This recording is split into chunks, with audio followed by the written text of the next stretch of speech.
આ 1 cup કાબુલી ચણાને overnight પલાળીને લીધા છે. એમાં 2 ચપટી બેકિંગ સોડા અને સ્વાદ પ્રમાણે મીઠું એડ કરી કુકરનું ઢાંકણ બંધ કરી 4 સીટી વગાડી લેશું અને ઠંડુ થવા દેશું. ઠંડુ થાય પછી ખોલશું. પછી 4 ડુંગળી અને 3 ટમેટાને અલગ અલગ ક્રશ કરી લેશું. પછી એક કડાઈમાં અડધા કપ જેટલું તેલ લેશું અને 3 ચમચી જેટલું ઘી લેશું.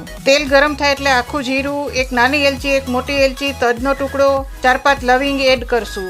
જીરું તતડી જાય એટલે એમાં ક્રશ કરેલી ડુંગળી એડ કરશું. ડુંગળી ગોલ્ડન બ્રાઉન થાય ત્યાં સુધી સાતળવાની છે. પછી એમાં ક્રશ કરેલા ટમેટા એડ કરશું. પછી એમાં 1 ચમચી આદુ લસણની પેસ્ટ અને થોડો મરી પાવડર એડ કરશું અને બનાવેલો છોલે મસાલો 3 ચમચી એડ કરશું. આ છોલે મસાલો બનાવવાની લિંક હું નીચે ડિસ્ક્રિપ્શન બોક્સમાં આપી દઉં છું, ત્યાંથી તમે જોઈ શકો છો. 1 ચમચી મરચાની પેસ્ટ એડ કરશું. પછી બધી વસ્તુ સંતળાઈને તેલ છૂટું પડવા લાગે એટલે આપણે બાફેલા કાબુલી ચણા એડ કરશું. પછી એમાં 2 કપ પાણી એડ કરશું અને થોડા અજમા એડ કરશું અને ઉકળવા દેશું.